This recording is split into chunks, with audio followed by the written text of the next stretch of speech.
Welcome back. আপনাদের সবাইকে স্বাগত জানাচ্ছি আমি রাসেল। আশা করছি আপনারা সবাই ভালো আছেন এবং ভালোর দলে আছেন। আমিও ভালো আছি এবং ভালোর দলে আছি। আজকে আরও একটা ঘটনা নিয়ে হাজির হলাম আপনাদের সামনে। গতদিন আমরা শুনিয়েছিলাম সাবিত আলমের পাঠানো একটি ঘটনা। আজও তার ব্যতিক্রম নয়। সাবিত আলম পরপর দুটি ঘটনা উপহার দিয়েছেন আমাদের। আমরা তার পাঠানো দ্বিতীয় ঘটনাটি আজকে পড়ছি। আশা করছি ঘটনাটি আপনাদের ভালো লাগবে। যেভাবে লেখা আছে আমি সেভাবেই পড়ে শোনাচ্ছি। আসসালামু আলাইকুম রাসেল ভাই ও প্রিয় শ্রোতা বন্ধুরা, কেমন আছেন আপনারা? আশা করি আল্লাহর রহমতে আপনারা সবাই ভালো আছেন ও সুস্থ আছেন। আমিও ভালো আছি, আলহামদুলিল্লাহ। আমি আপনাদের সবার পছন্দের ভূত.com-এর মডারেটর এবং একনিষ্ঠ ভক্ত মোহাম্মদ সাবিত আলম। লিখছি ময়মনসিংহ বিভাগ থেকে। যে যেখান থেকেই আজকের এই ঘটনাটি শুনছেন, আপনাদের সবাইকে আল্লাহ খুশি রাখুন। আজকের ঘটনাটি আমি সংগ্রহ করেছি মোহাম্মদ আলী নামক একজন লিসনারের কাছ থেকে। ওনার সাথে আমার পরিচয় পর্বের কথা শুনিয়ে আমি আজ আপনাদের সময় নষ্ট করতে চাই না, আর সেজন্যই আমি আজ সরাসরি চলে যাচ্ছি আলী ভাইয়ের শেয়ার করা আজকের ঘটনায়। ঘটনাটি আলী ভাই আমাকে যেভাবে বলেছেন আমি সেভাবেই আপনাদের সামনে উপস্থাপন করছি, আর অনিচ্ছাকৃত ভুল ত্রুটির জন্য সবার কাছে ক্ষমা চেয়ে নিচ্ছি। বলছেন আলী ভাই। আসসালামু আলাইকুম, আমার নাম আলী, আর আজ আমি যে ঘটনাটি আপনাদের সামনে শেয়ার করতে যাচ্ছি সেই ঘটনাটি আমার বন্ধু ও তার আম্মুর সাথে ঘটেছিল। কিন্তু যেহেতু ওনারাই এই ঘটনার মূল দুইজন ভুক্তভোগী, সেহেতু এই ঘটনাটি আমি নিজের ভাষাতেই আপনাদের সামনে উপস্থাপন করছি। আমার আজও মনে আছে যে আমি আর স্বামী ছোটবেলা থেকেই খুব ভালো বন্ধু ছিলাম। আমরা ছোটবেলা থেকে একসাথেই কাটিয়েছি, খেলাধুলা একসাথে করেছি, পড়াশোনাও একসাথে করেছি, এমনকি আমরা চাকরিও একসাথেই করতাম। আমরা যা কিছু করতাম সবই একসাথে। ছোটবেলা থেকেই আমি একটা জিনিস আগে থেকেই জানতাম যে স্বামীর বাড়ি হজে ছিল। তার বাড়িতে শুধু সে আর তার মা থাকতেন। আমি কখনো তার পরিবারের বাকি সদস্যদের বিষয়ে জানতে চাইনি, আর স্বামী কখনো আমাকে বলেনি। কিন্তু আমার এখনও মনে আছে যে যখন ছোটবেলায় আমি ওদের বাড়িতে যেতাম, তখনই দেখতাম যে তার মা অসুস্থ অবস্থাতেই সবসময় থাকতেন। আমি প্রায়ই দেখতাম যে ওনার চুল এলোমেলো হয়ে আছে, উনি মুখ দিয়ে নানান ধরনের আজব সব আওয়াজ বের করছেন। এছাড়াও ওনার আচরণও বেশ অদ্ভুত ছিল। স্বামীকে ওর আম্মুর বিষয়ে জিজ্ঞেস করলে বলতো আম্মুর শরীর ভালো নেই, কারণ সে জানতো যে আমি জিন ভূতের ব্যাপারে বেশ ভালোই ভয় পেয়ে যাই। আর যদি আমি জেনে যেতাম যে স্বামীর আম্মুর সাথে এমন জিন ঘটিত কোনো সমস্যা আছে, তাহলে আমি কোনোদিনও স্বামীর বাসায় যাওয়া দূরে থাক, নিজের চেহারাও ওদের দেখাতাম না। সেটা স্বামী খুব ভালোভাবেই জানত। মাঝে মাঝে যখন আমি স্বামীদের বাসায় যেতাম, তখন দেখতাম যে ওর আম্মুর হাত পা বাঁধা অবস্থায় একজন হুজুর যেন ময়ূরের পালক দিয়ে ওনার গায়ে আঘাত করছেন। এমন অবস্থায় স্বামীর আম্মু খুব জোরেই চিৎকার চেঁচামেচি করছেন আর মুখ দিয়ে অদ্ভুত সব আওয়াজ বের করছেন। একদিন ওদের বাসায় যাওয়ার পর যেন আমার সাথেই কিছু অদ্ভুত জিনিস ঘটে গেল। আমি ওদের কিচেনে দাঁড়িয়ে পানি খাচ্ছিলাম। তখনই হঠাৎ আমার কানের কাছ থেকে সাপের মতো একটা আওয়াজ ভেসে আসলো, যেমনটা সাপ মুখ থেকে জিভ বের করলে হয়। সেই একই শব্দ আমার পেছন থেকে ভেসে আসছিল। আমি যখন পেছনে ফিরে তাকালাম, তখন দেখলাম যে স্বামীর আম্মু দাঁড়িয়ে আছেন। ওনার জিভটা একদম সাপের মতোই বাইরে বের হয়ে আছে। ওনার চেহারায় একটা অদ্ভুত ও ভয়ঙ্কর হাসি ছিল। তিনি আমাকে এমনভাবে পর্যবেক্ষণ করছিলেন যেভাবে কোনো সাপ শিকারের দিকে তাকিয়ে থাকে। আমার বয়স সে সময় 10-11 বছরের মতো হবে। ভয়ে তখন আমার হাত থেকে পানি ভর্তি গ্লাসটা মাটিতে পড়ে যায়। আমি সেখান থেকে দৌড়ে চলে যাই। এরপর আমার ও স্বামীর দিনগুলো এভাবেই কাটছিল, আস্তে আস্তে। একটা সময় আমরা বড় হয়ে উঠলাম। যেমনটা আগে বলেছিলাম যে আমি ও স্বামী একই জায়গায় চাকরি করতাম। চাকরিতে বিকেলের দিকে 1 ঘন্টার মতো ব্রেক আওয়ার হতো। ব্রেক আওয়ারে আমরা দুজনে একই জায়গায় চলে যেতাম আড্ডা দেওয়ার জন্য আমাদের পাশেই রেলওয়ে স্টেশনে গিয়ে বসতাম। একে অপরের সঙ্গে অনেক বিষয় কথা বলতাম।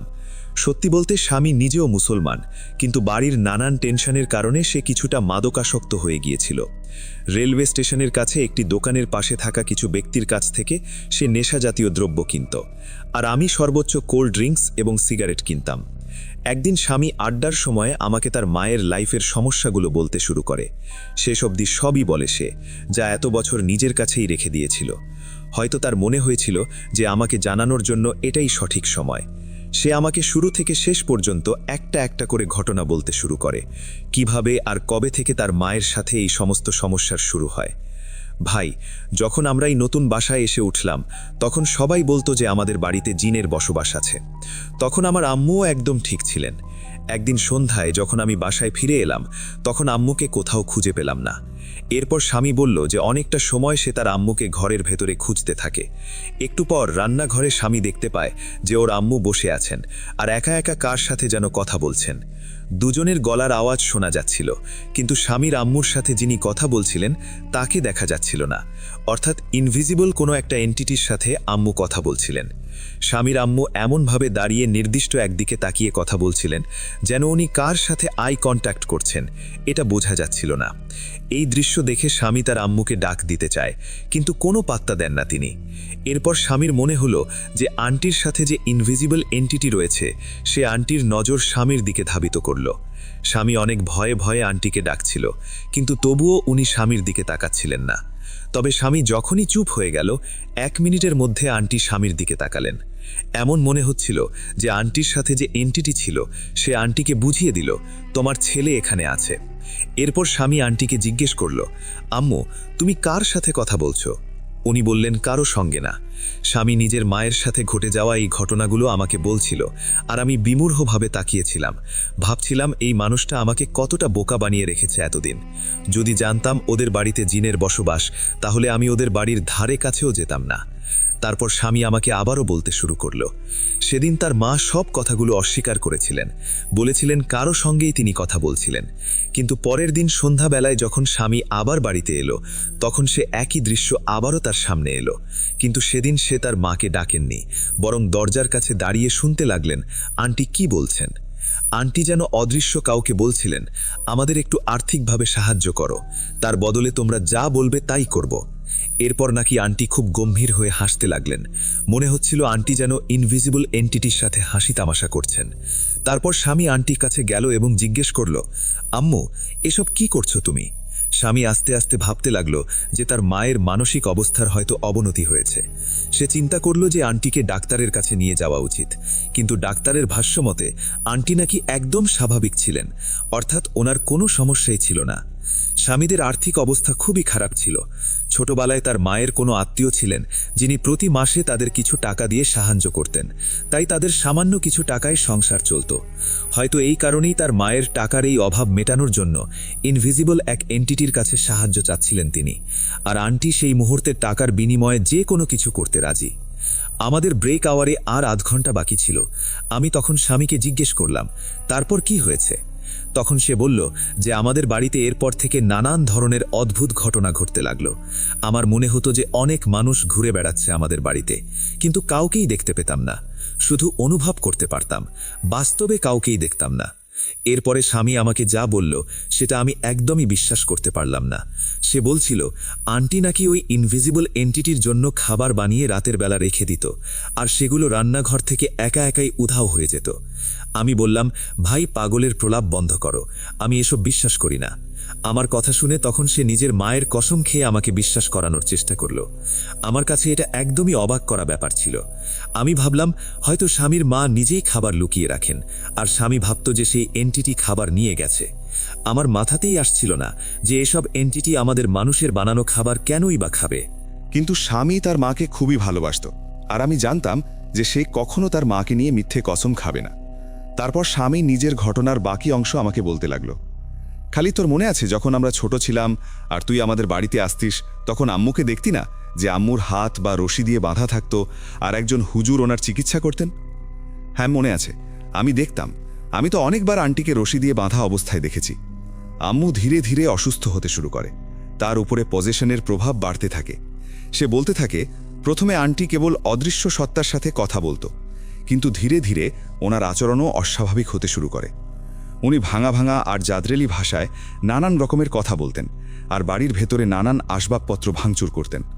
স্বামীর কথা শুনলে মনে হয় যে যেই পরিস্থিতিতে ওর বাড়ি চলছিল, আমার বন্ধুর জন্যেও নিজের মায়ের সঙ্গে থাকাটা কঠিন হয়ে উঠেছিল। স্বামীও তখন আমার বয়সেই ছিল, আর আমার মতোই সে এইসব ব্যাপারে অনেক ভয় পেত। এটা ঠিক যে আজকের আগে সে এই বিষয়ে আমাকে কিছু বলেনি, কিন্তু সে তো নিজে সবকিছু জানত। এছাড়াও এমন পরিস্থিতিতে তার মায়ের সঙ্গে একই বাড়িতে একা, আমি সত্যি বলছি তার সাহসকে আজও আমি স্যালিউট জানাই। এরপর স্বামী যা বলল সেটা শুনে আমি নিজেই ভরকে গেলাম। সে বলল যখন রাতে সে ঘুমাতে যেত তখন আন্টির রুম থেকে নানান ধরনের অদ্ভুত আওয়াজ ভেসে আসত, আওয়াজগুলো ছিল কখনো নারীদের আর কখনো পুরুষদের কণ্ঠস্বর, আবার কখনো দুই ধরনের আওয়াজ মিশে যাচ্ছিল। আর আন্টি নাকি তাদের কিছু প্রশ্ন করত। সেই ভয়ানক আওয়াজ নাকি আন্টির প্রশ্নের উত্তরও দিত। স্বামীর অবস্থা এমন হতো যে সে ভয়ে কাঁদতে শুরু করত, কারণ এই অবস্থায় হেল্প চাওয়ার মতো কেউ ছিল না। আন্টি ছাড়া ও দুনিয়ায় ভীষণ একা। ওই হুজুর সাহেব যখনই ভিজিট করতে আসতেন তখনই উনি কিছু আমল দিয়ে যেতেন। কয়েকদিন বেশ ভালো কাটত, তারপর আবার সেই খারাপ অবস্থা। এরপর যখন সেই হুজুরকে জিজ্ঞেস করা হয়েছিল কেন আন্টির সাথে এই ঘটনাগুলো ঘটে, উনি বলেছিলেন, বাবা, তোমার মায়ের উপরে একই সাথে অনেকগুলো জিনের ছায়া আছে। মনে করতে পারো যে জিনদের একটা গোষ্ঠী তোমার মায়ের উপরে নজর রাখছে। এখন এটা আল্লাহই ভালো জানেন ওই শয়তানগুলো তোমার মা নিজেই দাওয়াত দিয়েছেন নাকি এরা তোমার মার উপরে ভর করেছে। কিন্তু স্বামী যা বলেছিল তা শুনে মনে হয় যে আন্টি সেই এন্টিটিদের কাছ থেকে সাহায্য চেয়েছিলেন। অর্থাৎ সেটা মনে হচ্ছিল যে আন্টি নিজেই হয়তো কিছু রিচুয়াল বা ওয়াজিফার মাধ্যমে এদের দাওয়াত করেছিলেন। ওই হুজুর সাহেব স্বামীর আম্মুর চিকিৎসা করছিলেন এবং উনিও স্বামীকে এটা বলেছিলেন, এর কোনো চিকিৎসা নেই, আমি যত জিনকেই ছাড়িয়ে দিই সেগুলো আবার চলে আসে। এরপর হুজুর স্বামীকে একটা সলিউশন দিয়েছিলেন, সেটা ছিল খুব ভয়ানক। স্বামীর বয়স তখন 14 বছর হবে। হুজুর বলেছিলেন যে বাবা, একমাত্র চিকিৎসা হলো যে তোমার মা ভুলবশত যেই আমলগুলো করেছে, শয়তানদের ডেকেছে যারা তোমার মায়ের উপরে নজর রাখছে, তারা চলে যাবে যদি তোমার মা এই শয়তানগুলোকে অন্য কারো উপরে চালান করে দেয়। এতেই তার মুক্তি। স্বামী হুজুরকে জিজ্ঞেস করেছিল অন্য কারো উপরে পাঠাবেন কিভাবে, মানে কিভাবে সেটা সম্ভব। এরপর হুজুর সাহেব ডিটেল স্বামীকে সবকিছু বলেছিলেন। আজ যদি স্বামীর আম্মু সেই জিনদের বলে দেন যে তোমরা আমাকে ছেড়ে আমার ছেলের উপরে চলে যাও, তবেই নাকি এরা আন্টিকে আর বিরক্ত করবে না। তখন স্বামীকে কষ্টটা সহ্য করতে হবে। নিজের মাকে এত কষ্টে থাকতে দেখে সেই সময়ে স্বামী দুঃখজনকভাবে রাজিও হয়ে গিয়েছিল। কিন্তু একটা জিনিসই ছিল যেই কারণে স্বামী কিছুটা ইতস্ততা বোধ করছিল, আর সেটা হলো যদি সে এই কাজ করে আর সেই জিনগুলো তার উপরে নিয়ন্ত্রণ পেয়ে যায়, তাহলে চাকরি করবে কে, টাকা রোজগার করবে কে, খাবারের যোগান দেবে কে। যেহেতু আমরা দুজনেই খুব ছোট, প্রায় 11 বা 12 বছর বয়সে পড়াশোনা ছেড়ে দিয়েছিলাম, একটা রেস্টুরেন্টে ওয়েটারে জব করতাম, সেহেতু স্বামীর মুখ থেকে সব শুনে আমি ভাবছিলাম, কি মজা করছে নাকি ছেলেটা, নেশায় ভুলভাল বকছে। আমি ঘড়ির দিকে তাকিয়ে দেখলাম যে আমাদের ব্রেক শেষ হয়ে গেছে, তবে পুরোপুরি রাত 15 মিনিট বাকি। আমি স্বামীকে বললাম, তাড়াতাড়ি বাকি কাহিনী বলো, তারপর আমরা কাজে ফিরে যাব। কিন্তু এবার সে ভয়ে যেন একদম চুপ হয়ে গেল। আমি বাকি ঘটনা শোনার জন্য জিদ করতে শুরু করলাম। সে বলল, আলী ভাই, তারপর যা কিছু হলো সেটা আমি বর্ণনাও করতে পারছি না। স্বামীর কথা শুরু করার সাথে সাথেই রেস্টুরেন্ট থেকে ম্যানেজারের কল চলে এলো। আমরা ফিরে গেলাম। ঘটনা অসম্পূর্ণ রয়ে গেল। যদিও রাতে ফেরার সময়ও আমরা একই সাথে থাকতাম, কিন্তু রাতের বেলায় এসব ঘটনা আমি শুনতে পারতাম না, ভয়ের কারণে। কিন্তু পরের দিন বাকি অংশ শোনার জন্য আমার উৎকণ্ঠা খুবই বেশি ছিল, কারণ জানতে ইচ্ছে করছিল যে এর পরে কি হয়েছিল। কারণ সে আর যাই হোক, এসব শোনার আগে আমি অনেকবার ওদের বাড়িতে গিয়েছিলাম। আমার চিন্তার কারণও বেড়ে যাচ্ছিল, কারণ আমি ভাবছিলাম যে যেহেতু স্বামীর মা এখন নর্মাল, তাহলে এই জিনগুলো কোথায়। অনেক কষ্টে সেদিন সকাল হলো, আর আমরা রেস্টুরেন্টে যাবার প্রস্তুতি নিলাম। রেস্টুরেন্টে পৌঁছে আমি কাজ চালিয়ে যাচ্ছিলাম আর বিরতির জন্য অপেক্ষা করছিলাম।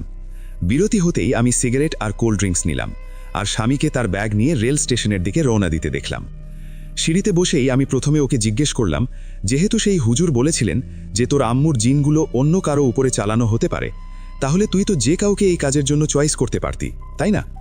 স্বামী বলল যে না, হুজুর সাহেব বলেছিলেন যে এই কাজ আম্মু শুধু নিজের রক্তের সম্পর্কের কারো সাথে করতে পারেন, যেমন নিজের সন্তান, নিজের হাজব্যান্ড বা বাবা মা। আচ্ছা, তাহলে বল এরপরে কি হলো? আমার কথা শুনে স্বামী বলতে শুরু করলো। স্বামীর কথা শুনে আমার মনে হলো কায়ামত চলে এসেছে। স্বামীর আম্মু নাকি স্বামীকেই এই কাজের জন্য বেছে নিয়েছিলেন। আমি যেন স্বামীর কথা বিশ্বাসই করতে পারছিলাম না, কারণ একজন মা কিভাবে এই কাজ করতে পারেন। স্বামী বলল, আমার মা আমার সঙ্গে এই কাজ করেছিলেন, কিন্তু উনি যদি আমাকে জিজ্ঞেস করে এই কাজ করতেন, আমি তবুও ওনাকে মানা করতাম না। শুধু কষ্ট এই যে উনি আমাকে কিছু জিজ্ঞেস করেননি। আমার মনে হলো স্বামী নিজের ঘটনায় কিছুটা টুইস্ট অ্যাড করছে, কারণ সে জানতো আমি এসব বিষয়ে খুবই ভীতু। সে এসব টুইস্ট শুনিয়ে আমাকে ভয় দেখাতে চায়। আমি ওকে বললাম, সব বাজে কথা বলিস না আর আমাকে ভয় দেখানোর চেষ্টা করিস না, আমি এখন ছোট না। এসব বলে যখন আমি ওর মুখের দিকে তাকালাম, তখন ওর মুখে আমি কোনো হাসি দেখতে পেলাম না, ভীষণ গম্ভীর এক মুখ। তার চেহারা দেখে মনে হচ্ছিল সে আমাকে বলছে, হালি, আমি সত্যি বলছি, এই মুহূর্তে আমি খুব খারাপ অবস্থায় আছি। এরপর স্বামী বলল, তুই জানিস না রাতের বেলা আমার সঙ্গে কি কি ঘটে, ওই শয়তান কিভাবে আমাকে হেনস্থা করে। স্বামীর কথা শুনে আমার খুবই ভয় লাগছিল, কিন্তু সময়টা দিনের বেলা ছিল বলে আমি ওর কথাগুলো শুনতে পারছিলাম। আমি ওকে এরপর বললাম, আমার তো মনে হয় তুই একদম নর্মাল, কারণ আজ পর্যন্ত তোর সঙ্গে এমন কিছু আমি দেখিনি। এরপর সে আমাকে এক ভয়ানক হাসি দিয়ে বলল, তাহলে চল, আজ তোকে দেখিয়ে দেই। স্বামীর কথা শুনে আমি খুবই ভয় পেতে শুরু করলাম। আমি আমার মাইন্ড ডাইভার্ট করার জন্য সিগারেট জ্বালাতে লাগলাম, রেল লাইনের অন্য পাশটা দেখতে লাগলাম। ঠিক তখনই আমার পাশ দিয়ে আমার কানে তেমনি সাপের ফোঁস করার মতো আওয়াজ ভেসে আসলো, যেমনটা স্বামীদের বাসার কিচেনে পানি খাবার সময় স্বামীর আম্মুর মুখ থেকে আমি শুনেছিলাম। আমি ভয়ের রেশ ধরে ধীরে ধীরে বামে তাকালাম, আর দেখলাম স্বামী এমনভাবে জিভ বের করছে যেন ঠিক তার মার মতো। তার চোখ আর মুখে সেই শয়তানি হাসি, যা তার মার চোখে আমি দেখেছিলাম। হঠাৎ সে এক মহিলার কণ্ঠে কথা বলতে শুরু করলো, আলী, এখন তোর সামনে চলে এসেছি, বিশ্বাস হয়? আমি এরপর স্বামীকে জোরে জোরে ঝাঁকাচ্ছিলাম আর বলছিলাম, এসব মজা করা বন্ধ কর, কী সব ফাজলামো শুরু করলি স্বামী? আমার মনে হলো স্বামীর নিজের হুঁশ নেই। এমন অবস্থায় তার মা যেসব কাজ করতেন, যেসব অদ্ভুত ভাষা বলতেন, স্বামীও তাই করছে। ব্যাস, আল্লাহর কাছে সাহায্য চাইলাম। আর তখনই পাশের মসজিদে আসরের আজান হলো। আজান শুনে স্বামী ধীরে ধীরে একদম স্বাভাবিক হয়ে গেল। তাকে বেশ দুর্বল মনে হচ্ছিল। আমি অনেক কষ্ট করে তাকে তুলে ধরে রেস্টুরেন্টে নিয়ে আসলাম। স্বামীর স্বাভাবিক হতে প্রায় 1 থেকে 2 ঘন্টার মতো লাগলো। তারপর সে কাজে ফিরে গেল। এরপর বাড়ি ফেরার পথে আমি তাকে জিজ্ঞেস করলাম যে বিকেলে কি হয়েছিল। সে হঠাৎ করে আমাকে প্রশ্ন করল, কি হয়েছিল বলতো? আমি বললাম, তুই রেল স্টেশনে এমন করছিলি কেন? আমার প্রশ্নের উত্তরে সে বলল, তার কিচ্ছু মনে নেই। এরপর আমি ওকে আর বেশি কিছু জিজ্ঞেস করিনি।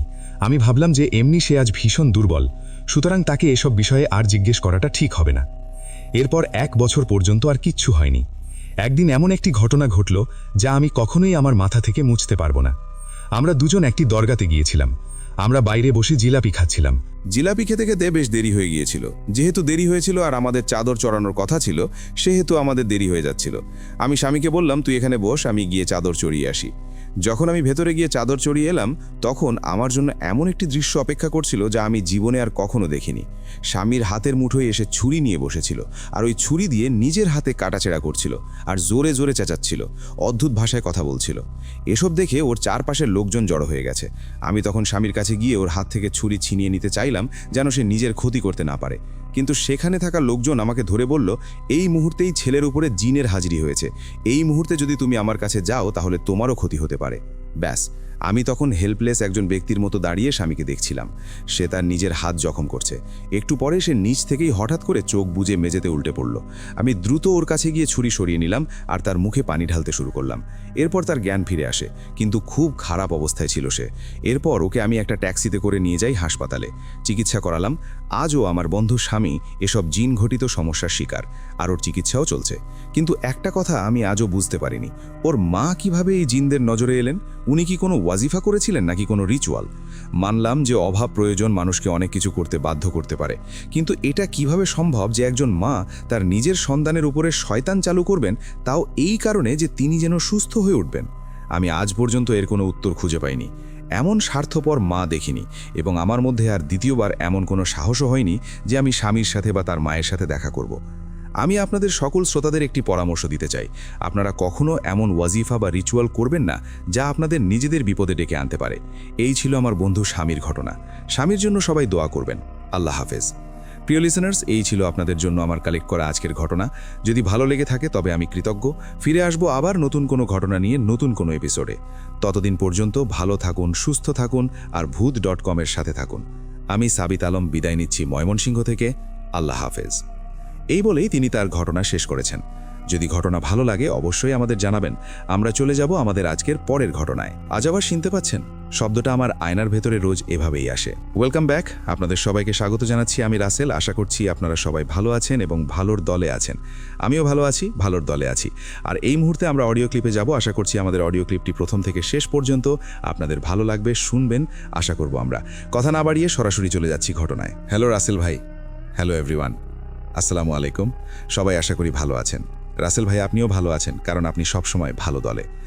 আমি আল্লাহর রহমতে ভালো আছি। আমি আমার ইন্ট্রোডিউসটা প্রথমে দেই। আমি ফারাবি তাসকিন। আমি মেরিন ইঞ্জিনিয়ার। আমার বাসা নওগাঁতে, নওগাঁ জেলার। আর এর আগে আমি ঘটনা পাঠিয়েছিলাম, সেগুলো আপনি প্রচার করেছেন। That's why I am very thankful. Thanks for you. আর আজকে আমি ঘটনা শেয়ার করব, এটা ঘটনা নাম্বার 6। তো এই ঘটনাটা আমার গ্রাম, আমার বাসার, এটা আমার গ্রামের বাসায়, নওগাঁ জেলার, আমার গ্রামের নাম চণ্ডীপুর। এটা যারা নওগাঁতে শুনছেন তারা চিনতে পারবেন।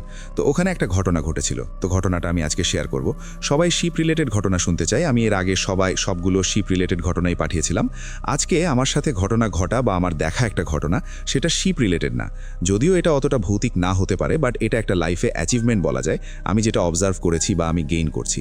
তো আমার গ্রামের বাসায় তখন আমার বয়স 12-13 হবে এরকম, আমি বুঝতে শিখছি সব কিছু এরকম, বিয়ে 10 বছরের বেশি হবে। তো ওই সময়টা 2004-2005 সাল হতে পারে এরকম। তো ওই সময় আমাদের বাসার পাশে, আমার গ্রামের বাসার পাশে একটা মসজিদ আছে। সে মসজিদটা আমাদের পূর্বপুরুষ, হয়তো আমার পরদাদা বা আমার দাদার বাবা, তার বাবারা এই মসজিদটা তৈরি করেছিল। আর কয়েকটা গ্রাম মিলে একটা মসজিদ ছিল। হ্যাঁ, আর আমাদের গ্রামটা শহর থেকে বেশি দূরে না, মাত্র 2 থেকে 3 কিলোমিটার দূরে। তো সেটা একেবারে রুরাল এরিয়ার গ্রাম বলা যায় না, এটা ওয়ান কাইন্ড অফ মফস্বল শহরই বলা যায়। তো এনিমে তারা একটা মসজিদ করেছিল, আর এই মসজিদ রিলেটেডটাই ঘটনা। তো মসজিদটা যখন তৈরি করে তখন ওই সময় গ্রামের আর্থিক অবস্থা সবার অতটা ভালো ছিল না। তো যেমনে পারে যেভাবে পারে হেল্প করে মসজিদটা তৈরি করেছিল। হ্যাঁ, তখন দিন যায়, তখন মসজিদে মানুষের সংখ্যা বাড়ে, মুসল্লির সংখ্যা বাড়ে। আর মসজিদটা যখন করেছিল আমাদের পূর্বপুরুষরা, তখন মসজিদের আশেপাশেই কিছু গাছ লাগিয়েছিল। গাছগুলো ভেরি এক্সপেন্সিভ, এখনকার সময় আরও বেশি, মেহগনি, তারপরে বট গাছ, আমের গাছ। হ্যাঁ, তো মসজিদটাও দিন যত বয়স হতে শুরু করে, গাছগুলো বয়স অ্যাড হতে শুরু করে। তো এক সময় যখন দেখা গেল মুসল্লির সংখ্যা বেশি হয়ে যায়, তো মসজিদটা সংস্কারের একটা বিষয় হয়ে দাঁড়ায়। তো তখন যেহেতু গ্রামের আর্থিক অবস্থা সবার অতটা ভালো না, যতটা মানুষ দান সাদকা করে যতটুকু ফান্ড তৈরি করা গেছে, তারপরে ওটা এনাফ ছিল না। আর ওই সময় মসজিদটা তৈরি করা হবে ইট দিয়ে। হ্যাঁ, তখন তো ছাদ বা এরকম এত কিছু ছিল না, তখন ইটের প্রচলন খুব বেশি হতো না, মাঝে মাঝে সবাই একটু যারা ইউজ করতো তারা, আর তখন এক্সপেন্সিভ ছিল। তো যেহেতু মসজিদ, তো সবারই একটু বেশি ডিমান্ড থাকে, সবাই চায় যে মসজিদটা একটু ভালো হোক। তো সবাই ডিসাইড করলো যে মসজিদ ইট দিয়ে তৈরি করা হবে, ছোটোখাটো হোক বাট ইট দিয়ে তৈরি করা হবে। তো এটা তখন ওই সময় অনেক এক্সপেন্সিভ ছিল।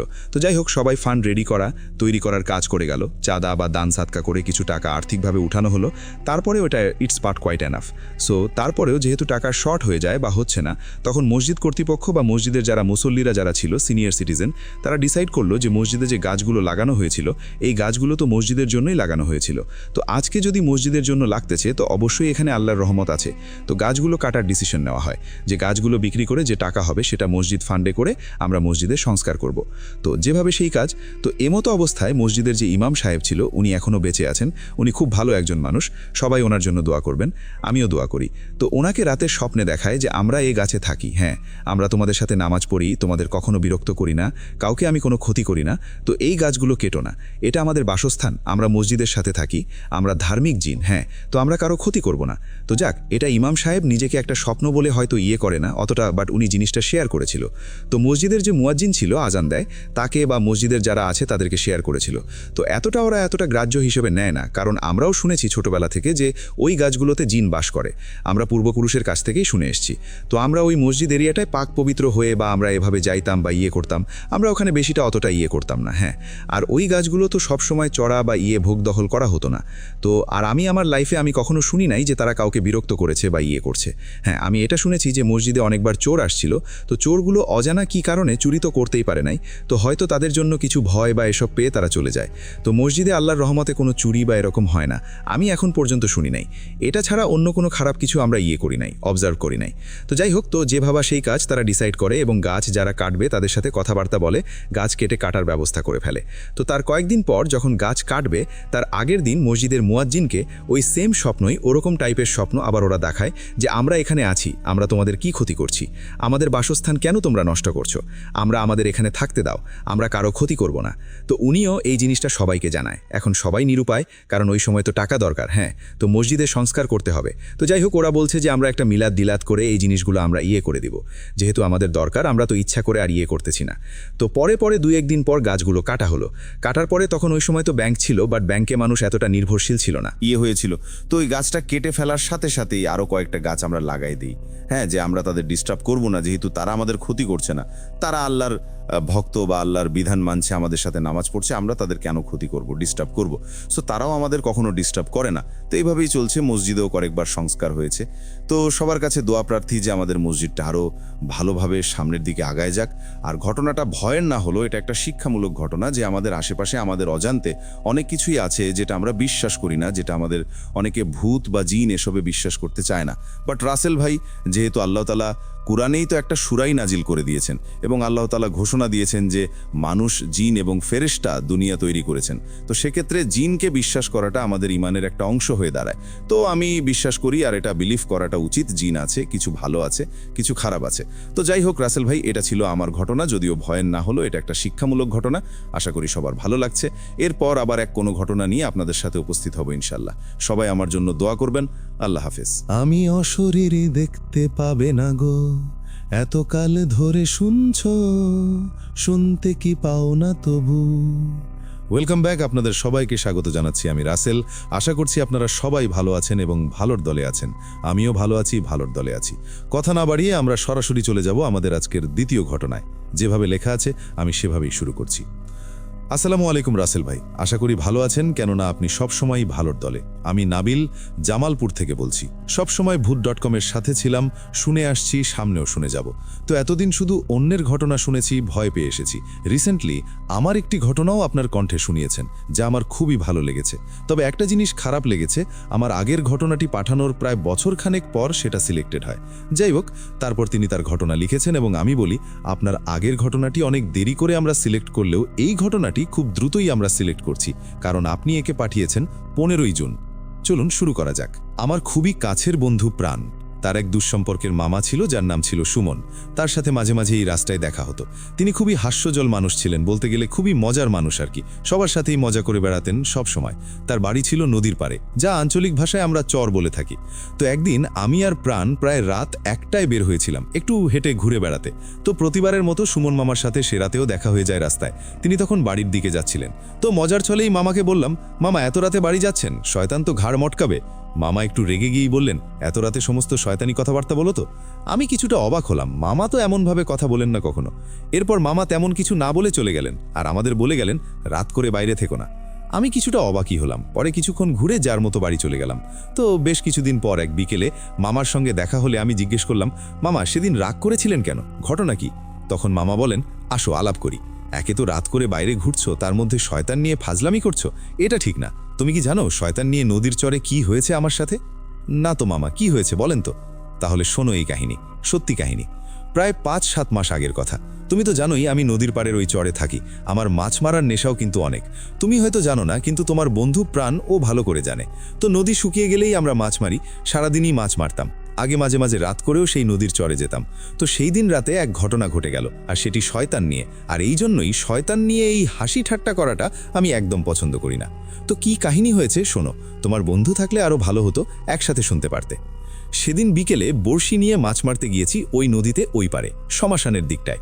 তো বিকেলে আমি মাছ মারার জন্য ভালোই মাছ পাচ্ছিলাম। তা সবকিছু বাদ দিলেও 3-4 কেজি তো হবেই।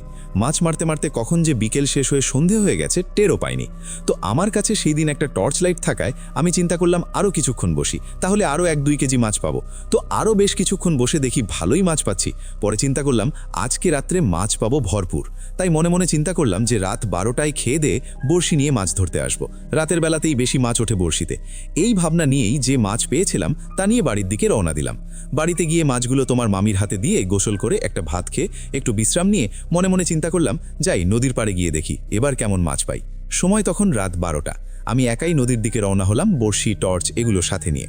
আমি নদীর ওই দিকটা গিয়েছিলাম, ওই দিকটা মানে শ্মশানের দিকটা আর কি। হাঁটু সমান পানি পার হয়ে বসলাম ওই চরটাতে। তোরে বড়শি দিয়ে মাছ মারতে মারতে ভালোই মাছ পেলাম। হঠাৎ আর মাছ পাই না। প্রায় আধা ঘন্টা পর একটা বড় মাছ টোপ গিলে উঠল আমার বড়শিতে। দেখি ভালোই বড়, কিন্তু অদ্ভুত ব্যাপার হলো মাছটা একদম শান্ত। মনে হচ্ছে মাছটা নড়ছে না আমার বড়শিতে।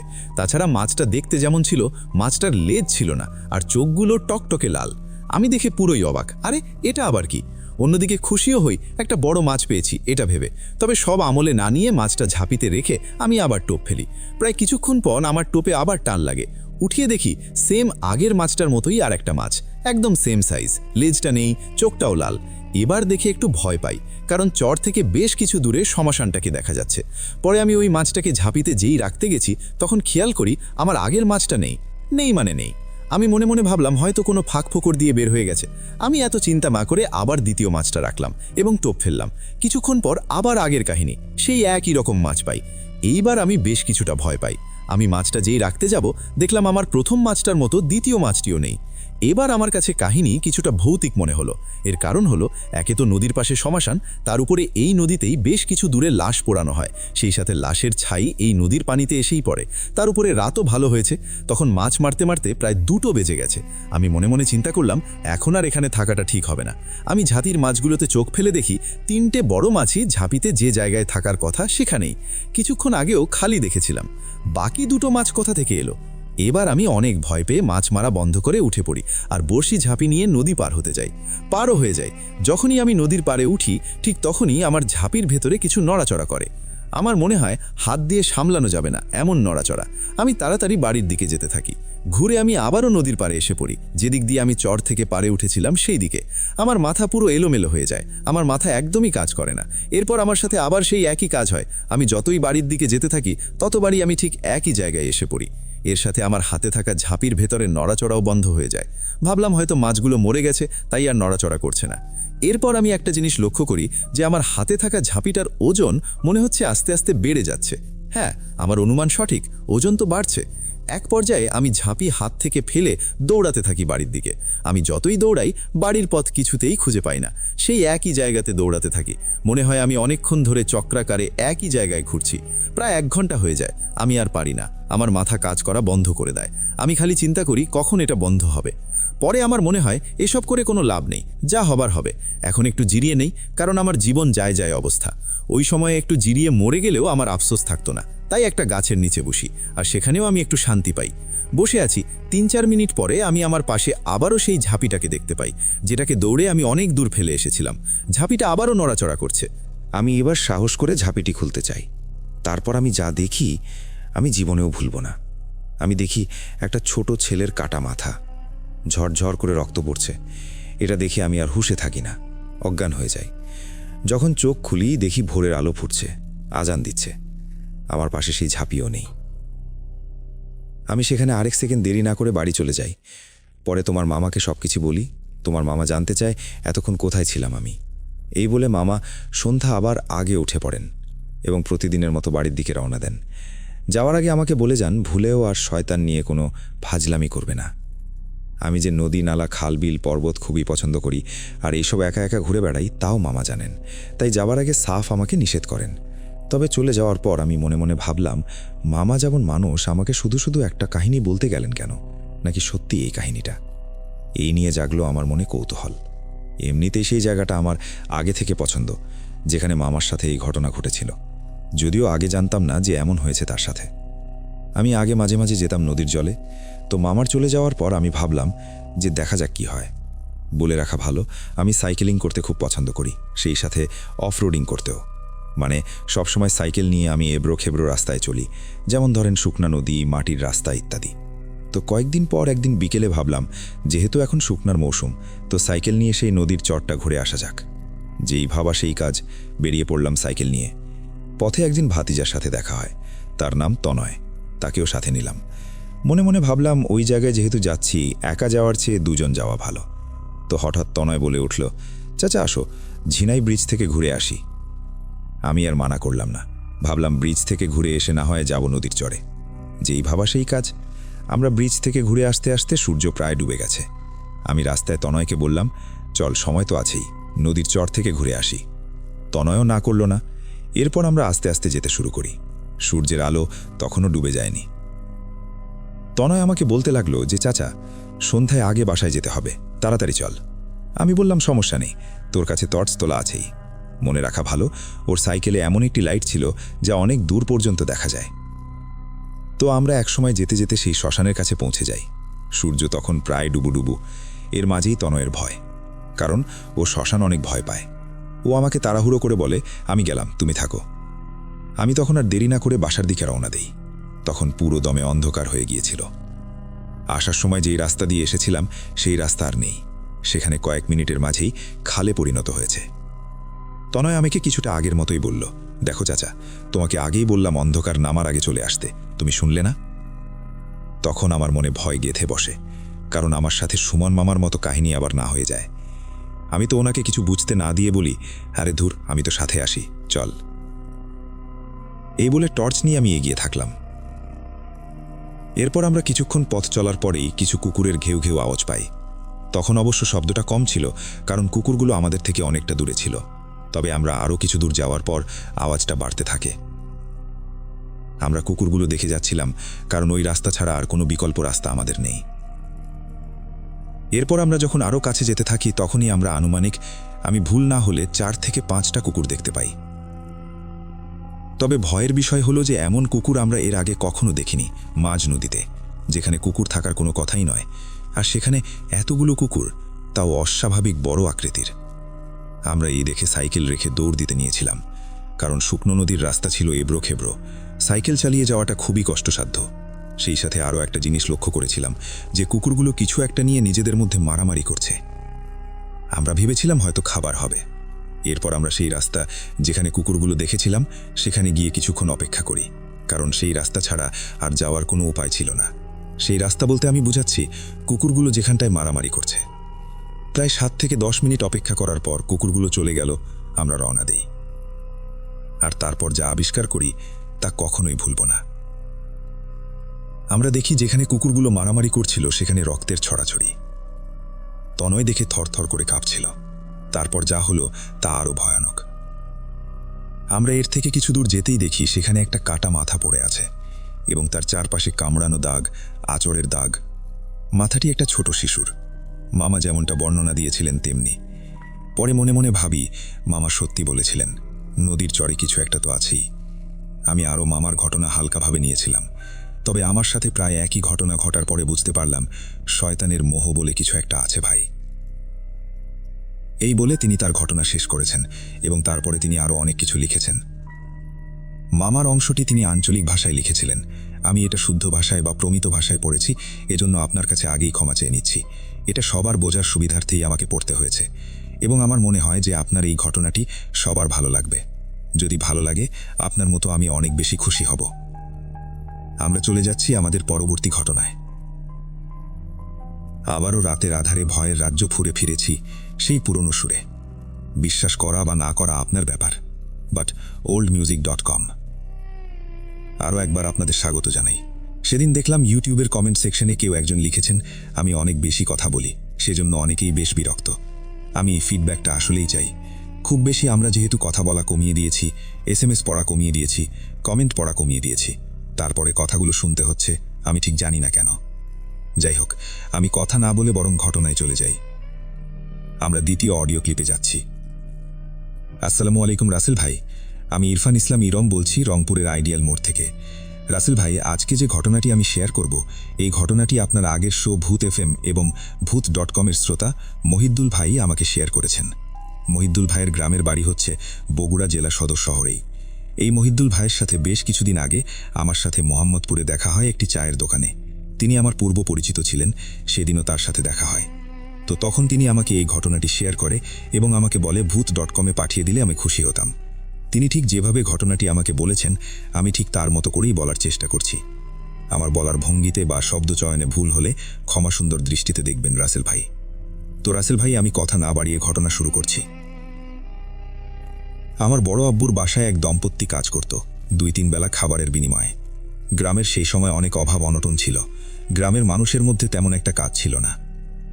তো তখন ওই দম্পতি আমার বড় আব্বুর বাসায় কাজ করত এবং সেই দম্পতির 2টা বাচ্চা ছিল, 2টাই মেয়ে। ছোট মেয়ে আমার বড় আব্বু তো বোনের বাসায় কাজ করত, আর বড় বোনটা আমার বড় আব্বুর গরু, ছাগল, গৃহপালিত পশু এগুলোর সেবা যত্ন করত। তো আমার বড় আব্বুর বাড়ি থেকে বেশ কিছুটা দূরে, 15 কিলোমিটার দূরে কিছু আবাদি ফসলি ক্ষেত ছিল। বড় আব্বু এখানে গ্রামেরই কিছু লোককে রেখেছিল পাহারা দেওয়ার জন্য, কিন্তু যেহেতু 15 কিলোমিটার অনেক দূর হয়ে যায়, এজন্য সেখানে তারা বেশি দিন থাকেনি। তো এখন বড় আব্বু ওই জায়গায় ওই ফসলি ক্ষেতে বিভিন্ন রকমের ফসল চাষাবাদ করত, যেমন আদা, হলুদ, কলা, তরমুজ। তো দেখা গেছে যেহেতু আমাদের বাড়ি আমার বড় আব্বুর বাড়ি থেকে অনেক দূরে, ফসলি ক্ষেত চুরি হয়ে যেত অনেক ফসল। আর সে সময় প্রচুর আদা চোর ছিল, মানুষ অভাব অনটনের তাড়নায় চুরি করত। আর পাশে একটা বাঁশঝাড় ছিল, বাঁশঝাড়েরও বাঁশ চুরি হতো। রাসেল ভাই, এগুলো আমি বলছি কেন, ঘটনার বোঝার সুবিধার্থে বলছি। তো তখন বড় আব্বু উপায় অন্তর পাচ্ছিল না। কয়েকদিন পরের ঘটনা, বড় আব্বু একটা স্টেপ নেয় যে এই যে দম্পতি, তাদের তো থাকার কোনো আবাসস্থল নাই। তখন বড় আব্বু এই দম্পতিকে ওই ক্ষেত বাড়িতে 3টা ঘর করে দেন, 2টা থাকার ঘর, 2টা রুম থাকার ঘর আর একটা রান্নাঘর। এবং তাদের পানির চাহিদা মেটানোর জন্য একটা টিউবওয়েল করে দেন।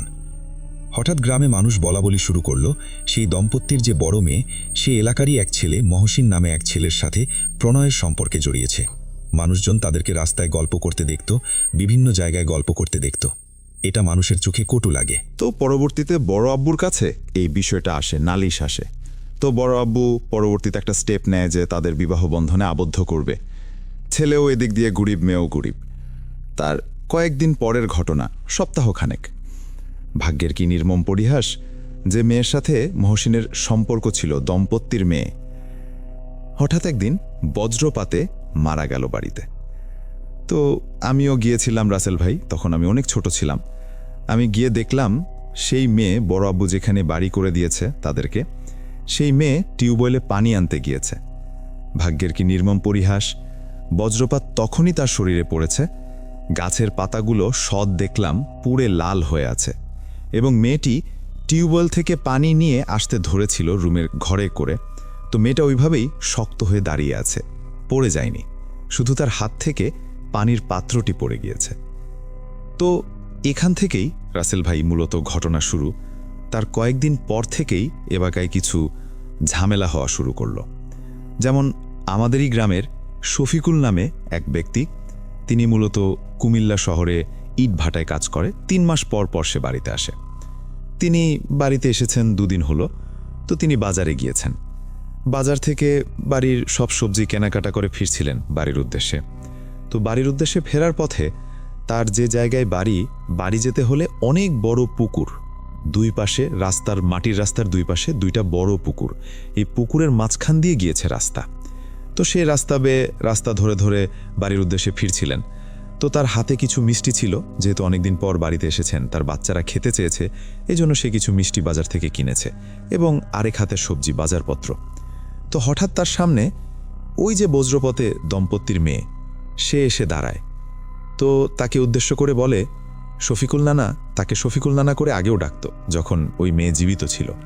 তো বলে, শফিকুল নানা, আমাকে পুরা মিষ্টির প্যাকেটটা দে। তো শফিকুল বলে, মজা নেওয়ার জায়গা পাইস নাই? আর এত রাতে 12টা 12:30টার দিক, তুই এত রাতে কি করিস মেয়ে মানুষ? তখন ওই মেয়ে প্রত্যুত্তর দেয় যে, শফিকুল নানা, তুই কি দিবি পুরা মিষ্টির প্যাকেট? দিবি নাইলে কিন্তু তুই কিন্তু ফিরতে পারবি না।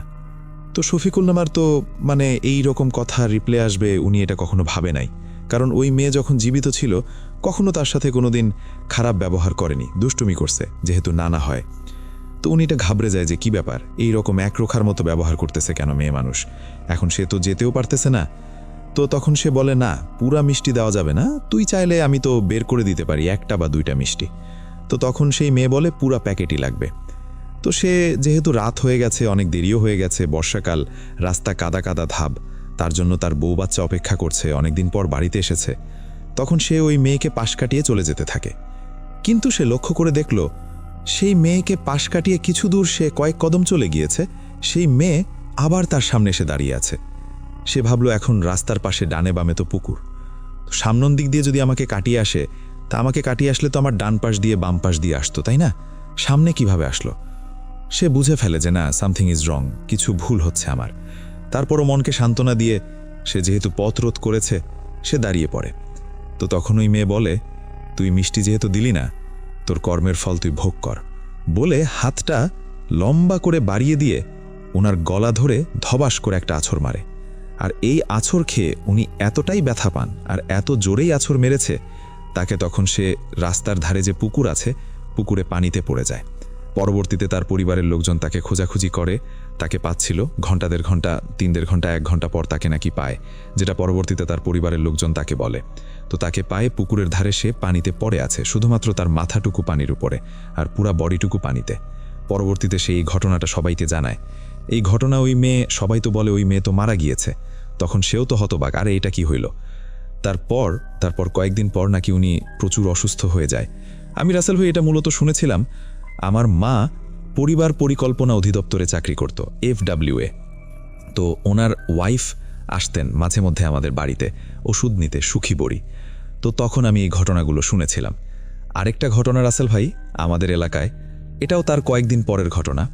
রশিদুল নামে এক শুটকি ব্যবসায়ী আছে আমাদের গ্রামে। তো তিনি মূলত সাইকেলে করে শুটকি বিক্রি করত বাড়িতে বাড়িতে গিয়ে। তো একদিনের ঘটনা, তিনি আড়তে গিয়েছেন শুটকি কিনতে। তো শুটকি কিনে এসে একটা ছোট ব্যাগ আর এক বস্তা শুটকি নিয়ে বাড়ির উদ্দেশ্যে ফিরছিলেন। তো হাজি নামে একটা বাজার আছে, ওই বাজার থেকে পুরোটাই মাটির রাস্তা। এই মাটির রাস্তা ধরে ধরে সে বাড়ির উদ্দেশ্যে ফিরছিলেন। তো ফিরতে ফিরতে ফিরতে ফিরতে হঠাৎ ওই রশিদুল ওনাকে একজন বলে যে তোর হাতে যে ইলিশ মাছের শুটকিগুলো আছে সব দিয়ে যা। তো উনি যেহেতু বর্ষাকাল এবং আকাশ প্রচুর মেঘলা, অন্ধকারে তেমন কিছুই দেখা যাচ্ছিল না, হালকা একটু দেখা যাচ্ছিল। তো উনি ডানে বামে তাকিয়ে দেখে, কিরে কোথায় কোনো মানুষ তো নাই। তো তখন উনি কী করে, ওনার হাতে টর্চ লাইটটা মারে। টর্চ লাইট দিয়ে মেরে দেখে না, কোনো কিছু তো নাই। তো উনি আবার আনমনে হাঁটতে থাকে। আবার ওই কণ্ঠস্বর যে তোর ইলিশ মাছগুলা দিয়ে যা, নাইলে কিন্তু তুই ফিরতে পারবি না। তো দেখলো রশিদুল, উনি দেখলো ভালো করে যে সামনে কেউ একটা দাঁড়িয়ে আছে। তখন সে তার টর্চ লাইটটা মারল, মেরে দেখে নাই। আবার টর্চ লাইট বন্ধ করে দেখে, দেখা যাচ্ছে। তখন সে বুঝতে পারল যে না, আজকে আমার কোনো নিস্তার নাই, আমাকে এখান থেকে বাঁচতেই হবে যে কোনো মূল্যে। এটা খারাপ কিছু ধরে ফেলছে। আর যেহেতু আগে এই বিষয়গুলো খুবই ঘন ঘটা ছিল, মানুষ এগুলো নিয়ে আলোচনা করত, এই জিন ভূতের বিষয়গুলা। আসলে ভূত বলতে তো কিছু নেই, এগুলো হচ্ছে দুষ্ট জিনের কাজ। তো তখন সে করে কি, আবার দ্রুত হাঁটতে থাকে। এইবার দ্রুত হাঁটতে হাঁটতে আনমনে হাঁটতেই থাকে, মানে সে এমন একটা থাপ করে যে সে কিছুই জানে না। তো এইবার সে কি করছে, টর্চ লাইটটা জ্বালিয়ে রেখে হাঁটতেছে। কিছুক্ষণ পরে দেখে রাস্তার যে ধারে জমি ক্ষেত, বর্ষায় কিন্তু সেগুলো পানিতে ডুবে গিয়েছে। তো দেখতেছে পানির মধ্য দিয়ে কে জানি শ্বেত করে হাঁটতেছে। সেও হাঁটতেছে, তার হৃদয়ময় ওই জিনিসটাও হাঁটতেছে। হঠাৎ সে বাম পাশে তাকিয়ে দেখে রাসেল ভাই, একটা কালো শুয়োর তার সাথে সাথে আসতেছে আর ঘড়ঘড় করতেছে। তো সে এটা দেখে তো আরও বিচলিত হয়ে যায়, ভয় পেয়ে যায়। সে আরও দ্রুত হাঁটতে থাকে। ওই শুয়োরটা ধীরে ধীরে আরও বড় হতে থাকে। সে পিছনে তাকিয়ে দেখতেছে ওটা বড় হচ্ছে আরও ধীরে ধীরে। তো একটা সময় শুয়োরটা হাতির থেকে কিছুটা ছোট আকার ধারণ করে, তার ঠিক সামনে এসে দাঁড়ায়। এই জিনিস দেখার পর রাসেল ভাই, সে যে দিক দিয়ে এসেছে, যে পথ দিয়ে এসেছে, সেই পথেই উল্টা দৌড়াতে থাকে। দৌড়াতে দৌড়াতে দৌড়াতে দৌড়াতে রাস্তা দিয়ে একটা ছোট উঁচু রাস্তা আছে, ওই রাস্তাটাও হালকা একটু পানিতে ডুবে গিয়েছে, ওটা দিয়ে দৌড়াতে থাকে বাড়ির উদ্দেশ্যে। তো সে দৌড়াতে দৌড়াতে তাকে পানিতে ফেলায় দেওয়া হয়, টেনে হিচড়ে পানিতে ফেলায় দেওয়া হয় এবং তাকে চুবানো শুরু করে। ওই অবয়বটা তাকে পানিতে চুবানো শুরু করে, পানিতে অনর্গল চুবাতে থাকে। আর ইনি এদিক দিয়ে আশ্বরী চিৎকার শুরু করে দেয়, কে আছেন আমাকে বাঁচান, কে আছেন আমাকে বাঁচান, আমি শেষ, আমি মরে গেলাম, আমাকে বাঁচান, আমাকে বাঁচান। তখন কিছু লোক ওই খোঁচা দিয়ে মাছ মারে বর্ষাকালে। তো ওই লোকগুলো একটা বিলের ধারে ছিল দূরে, কিন্তু রাতে যেহেতু চিৎকার বা আওয়াজের ধ্বনি দ্রুত প্রতিফলিত হয়, ওই লোকগুলো শুনতে পেয়ে বা চলে আসে। আবার এদিক দিয়ে বাজারেও কিছু লোক ফিরছিলেন, 1-2টা লোক, ওরাও চলে আসে, এসে তাকে উদ্ধার করে। আধমরা অবস্থায় তাকে পেয়ে তাকে বাড়িতে নিয়ে যায়। পরবর্তীতে তার শরীরে প্রচুর জ্বর আসে এবং তিনি কিন্তু 3 দিনের মাথায় মারা গিয়েছে, কারণ তাকে এমনভাবে চুবানো হয়েছে সে আর বেঁচে থাকেননি, এসে মারা গিয়েছে। আরেকটা ঘটনা রাসেল ভাই, ওই যেই ছেলের সাথে মহসিন, যার সাথে ওই দম্পতির মেয়ে যিনি বজ্রপাতে মারা গেল, তার যে সম্পর্ক ছিল একটা প্রেমের সম্পর্ক পূর্ণ। সেই ছেলেকে আমি দেখতাম যে সেই ছেলে পুকুর পাড়ে, কখনো আমাদের বাড়ির পাশে কিছুটা দূরে একটা বড় জঙ্গল আছে, যেখানে গ্রামের মানুষজন গরু ছাগল গৃহপালিত পশু প্রাণী মারা গেলে ময়লা আবর্জনা এগুলো সব ওই জঙ্গলে ফেলে। এবং ওই জঙ্গলে অনেক মানুষ ফল পাড়তে যায়, ডুমুরের গাছ আছে, অনেক রকমের ফলের গাছ আছে, কলা গাছ আছে, অনেক বড় জঙ্গল, অপরিত্যক্ত।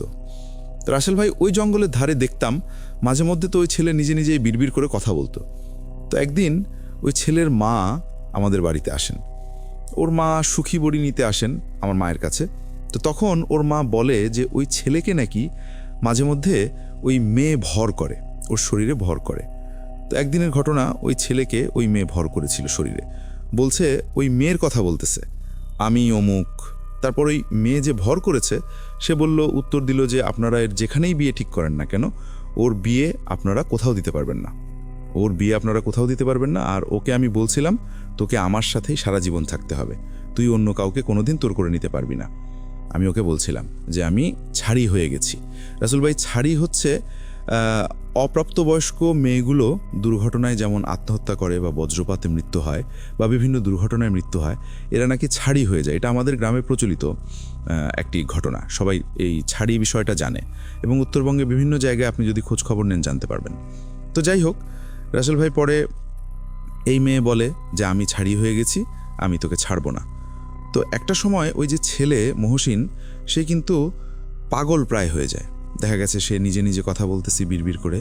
আমি নিজেও স্কুলে যাওয়ার পথে দেখেছিলাম সে নিজে নিজে কথা বলে। পরবর্তীতে সে একবারে পুরোদমে একজন পাগলে পরিণত হয়ে যায়। এখন পর্যন্ত তার কোনো বিয়ে হয় নাই, বিবাহ হয় নাই, এখনও সেইভাবেই আছে। তো রাসেল ভাই, আরেকটা ঘটনা শেয়ার করি।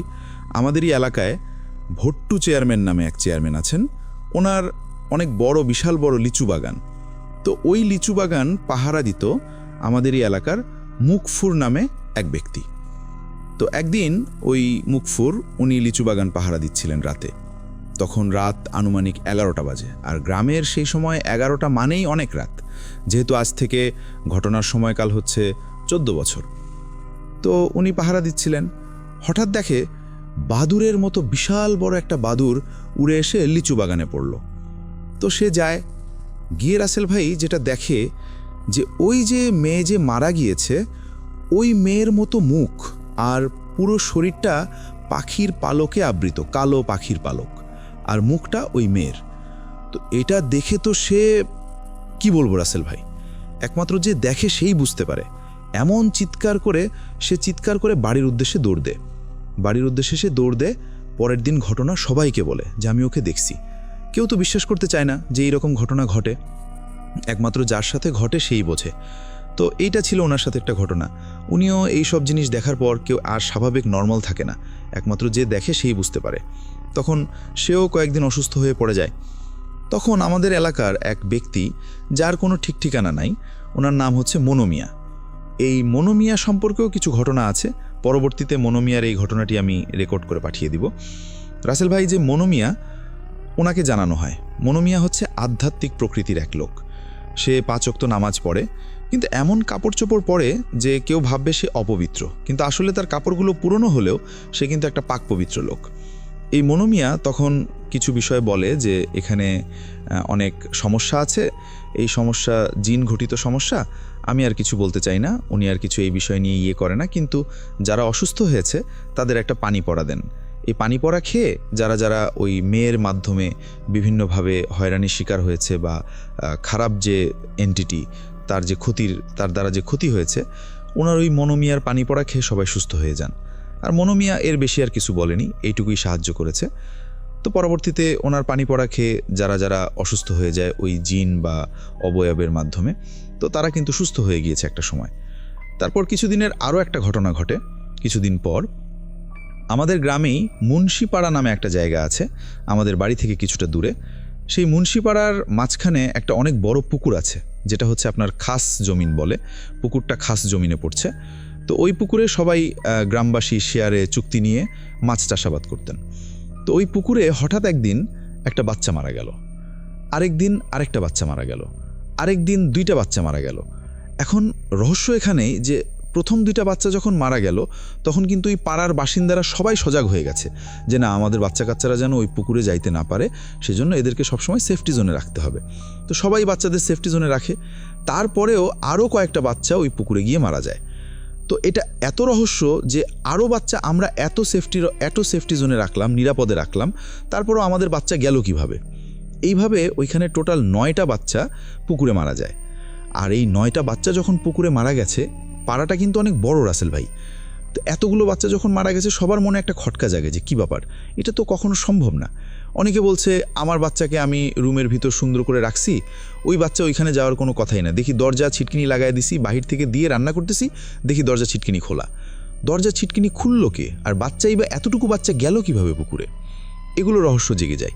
তখন কিছু তান্ত্রিক গোছের সুকুমার নামে এক গণিককর মানে আমাদের এখানে তান্ত্রিককে গণিককর বলা হয়, তো তাকে নিয়ে আসা হয় সুদূর দিনাজপুর থেকে।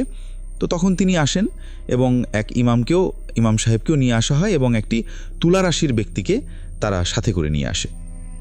তো তখন বিভিন্নভাবে প্রক্রিয়ার মাধ্যমে ধ্যান করার পর সেই সুকুমার গণিককর তান্ত্রিক উনি বললেন যে এই পুরা গ্রামটাতেই কিছু খারাপ অশরীরী জিন এদের প্রভাব বিস্তার করছে। এরা আগে জঙ্গলে থাকতো, কিন্তু জঙ্গলগুলো কেটে কেটে অনেকে বাড়ি করার কারণে, জনবসতি করার কারণে এদের থাকার যে আশ্রয়, তারা আশ্রয়হীন হয়ে গিয়েছে। এই জন্য তারা বিভিন্নভাবে ছড়িয়ে ছিটিয়ে আছে চারপাশে। আর এরা মূলত কবজা করে যারা অপমৃত্যু হয়, আত্মহত্যা করে বা বজ্রপাতে মৃত্যু, এদের রূপ ধারণ করে। এরা বিশেষ করে এদের মধ্যেই, এদের গোত্রেই 4 জন জিন ওই যে দম্পতির যে মেয়ে তার রূপ ধারণ করে মানুষকে ভয় দেখাচ্ছে। এছাড়াও এরাই ছোট বাচ্চাদেরকে পুকুরে নিয়ে গিয়ে মেরে ফেলছে। এবং আপনারা পুকুরের যে বাচ্চাগুলোকে ওই তান্ত্রিক বলেন, আপনারা যে বাচ্চাগুলো পেয়েছেন, আপনাদের বাচ্চাগুলোর শরীরে কি রক্তশূন্যতা পেয়েছেন? রাসেল ভাই, প্রতিটা বাচ্চা যে ওই পুকুরে মারা গিয়েছে তাদের শরীর কিন্তু কোনো রক্ত নেই। মানে তাদের শরীর এমনিতে পানিতে যারা মারা যায় তাদের শরীর সাদা হয়ে যায়, কিন্তু ওই বাচ্চাগুলোর মানে তান্ত্রিক বললেন ওই বাচ্চাগুলো পুকুরে যখন মারা গিয়েছে তাদের পুরা শরীর ফ্যাকাশে সাদা হয়ে গিয়েছে, মানে তাদের রক্তগুলো ওরা শুষে খেয়েছে। এবং তান্ত্রিক বলে আপনারা তো কখনো তাদের ভিতরের অর্গান দেখেন নাই, তাই না? তাদের ভিতরের যে কলিজা, আপনারা তাদেরকে পোস্টমর্টেম করে দেখতেন বা এখনও করে দেখতে পারেন, তাদের ভিতরে কলিজাটাও নাই, কারণ তাদের কলিজাটাও তারা খেয়ে ফেলেছে, শুধুমাত্র কলিজার রক্তটুকু। এই বলে তান্ত্রিক বললে আমি সমাধান করে দিব, আমার কাছে সমাধান আছে, কিন্তু যারা এদের মাধ্যমে ক্ষতির শিকার হয়েছে তারা আর কখনো স্বাভাবিক হবে না। প্রথম যে এক ব্যক্তির কথা বলেছিলেন মিষ্টি নিয়ে যাচ্ছিলেন, উনিও কিন্তু রাসেল ভাই বেশি দিন সুস্থ থাকেননি, মারা গিয়েছে। তো পরবর্তীতে তান্ত্রিক বলল যে আমি কিছু নিয়মকানুন করে দিচ্ছি, এই নিয়মের বাইরে কেউ যাবেন না, আমি জিনগুলোকে বোতলবন্দি করার চেষ্টা করছি, একটু সময় লাগবে। পরে একটা প্রক্রিয়ার মধ্যে জিনগুলোকে আবদ্ধ করা হয়, তার মধ্যে 2টি জিন পালিয়ে যায়, তাদেরকে আবদ্ধ করতে বা বোতলে ঢোকাতে পারেনি। তো পরবর্তীতে তান্ত্রিক আবার বললেন যে এখন যে কয়টি জিন পালিয়ে গেছে এরা পরবর্তীতে নিঝুম পাখির ন্যায় ফিরে আসবে। এই নিঝুম পাখি হচ্ছে প্রতিটা বাড়িতে বাড়িতে এক এক দিন এক এক সময় ঠিক মধ্যরাতে ওরা পাখির ন্যায় শব্দ করবে। মেইন দরজায় গিয়ে টোকা দিবে, রুমের দরজায় গিয়ে টোকা দিবে, কিন্তু ওদের ছলনায় কেউ পড়বেন না, আর কেউ ভাববেন না যে কোনো আত্মীয় স্বজন এসেছে। এগুলো হবে সেই জিনগুলোর ছলনা। আর যেই দরজা খুলবেন তার আর্থিকভাবে ক্ষতি হবে, সে রোগাক্রান্ত হবে, তার সন্তানাদি তারা মারা যাবে। ওদের ফাঁদে কেউ পা দিবেন না। এগুলো হচ্ছে খুব খারাপ জাতের জিন, দুষ্টু প্রকৃতির জিন। আর শব্দটা হবে একটা পাখির শব্দ, আমরা শুনতে পাই, যেটা ওই তান্ত্রিক বলে। শব্দটা হবে এই রকম, এরকম একটা সুন্দর নয়েজ করবে। তো এটাতে কেউ দেখার জন্য আগ্রহ নিয়ে দরজা খুলবেন না। তো এই হচ্ছে রাসেল ভাই ঘটনা। পরবর্তীতে একটা সময় ওই তান্ত্রিক সুকুমার মহান তান্ত্রিক তার বিভিন্ন নিয়মকানুন মানার কারণে আমরা এবং আমাদের গ্রামে এই সমস্যাগুলো সমাধান হয়। পরবর্তীতে তার যে মহসিনের কথা বলছিলাম, মহসিন কিন্তু এখন পর্যন্ত ওই রকমই অ্যাবনর্মাল আছে, আগের তুলনায় এখন আরও বেশি। সে পুরোদস্তুর একজন পাগলে পরিণত হয়ে গেছে। আসলে জানি না রাসেল ভাই এটার রহস্য কী, কেনই বা জিনগুলো এত ক্ষতি করলো। খুবই বেদনাদায়ক ঘটনা, হৃদয় বিদারক ঘটনা। 9টা বাচ্চা রাসেল ভাই আমাদের গ্রামের ওই পুকুরে মারা গেল, এদিক দিয়ে কত মানুষ মারা গেল এই ঘটনায়। আসলে যার সাথে ঘটে সেই একমাত্র বোঝে। আমি আমার গ্রামে এই ঘটনাটা শেষ করেছি, এই বলে রাসেল ভাই, মুহুদ্দুল ভাই তার ঘটনা শেষ করেছে। যদি রাসেল ভাই ঘটনাটা ভালো লাগে অবশ্যই লিসেনারদের উদ্দেশ্যে শেয়ার করবেন। আর এই ঘটনারই মনোমিয়ার ঘটনাটা আমাকে মুহুদ্দুল ভাই বলেছেন। আমি পরবর্তীতে মুহুদ্দুল ভাই যে মনোমিয়ার ঘটনা বলেছেন উনার ঘটনাটি আমি পাঠিয়ে দিব। তো রাসেল ভাই ভালো থাকবেন। ভূত এফএমের জন্য সবসময় শুভকামনা রইল। আপনি আমাদের এইভাবে অনুপ্রেরণা এবং ভয়ের গল্প শোনাচ্ছেন, এতে আমি অনেক আনন্দিত। ভালো থাকবেন রাসেল ভাই। আমার বলার ভঙ্গিতে ভুল হলে ক্ষমা সুন্দর দৃষ্টিতে দেখবেন। আসসালামু আলাইকুম রাসেল ভাই, আল্লাহ হাফেজ। ভূত এফএম।